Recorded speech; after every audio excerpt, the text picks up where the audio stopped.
மச்சான் இந்த லீவுக்கு நீ நானு உன் பொண்டாட்டி என் பொண்டாட்டி நம்ம 4 பேர் சேர்ந்து டூர் போவோமா?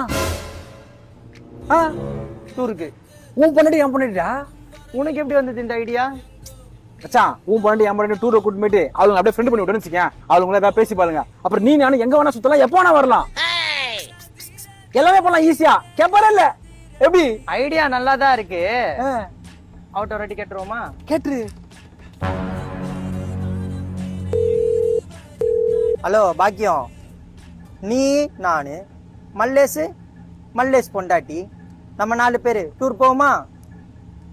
ஏங்க சூப்பருங்க. உங்களுக்கு எப்படிங்க இப்படி தோணுச்சு? மல்லேசன் கூட இருக்காரா? இல்ல. அப்போ சூத்த மூடிக்கினு வீட்டுக்கு வாடா புறம்போக்கே. ஏண்டா புறம்போக்கே, இங்க குடிச்சது பத்தாதுன்னு டூர்ல போய் சரக்கு நக்க போறியா? பாக்கியம் ஃபேமிலியாடி. என்னடா மயிரா ஃபேமிலி? சரக்கு நக்கி தான சாவ போற நீ.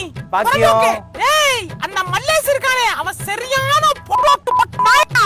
குடும்பத்துக்கு பாக்கியம். டேய் மல்லேஷ் பொண்டாட்டி இருக்காளே.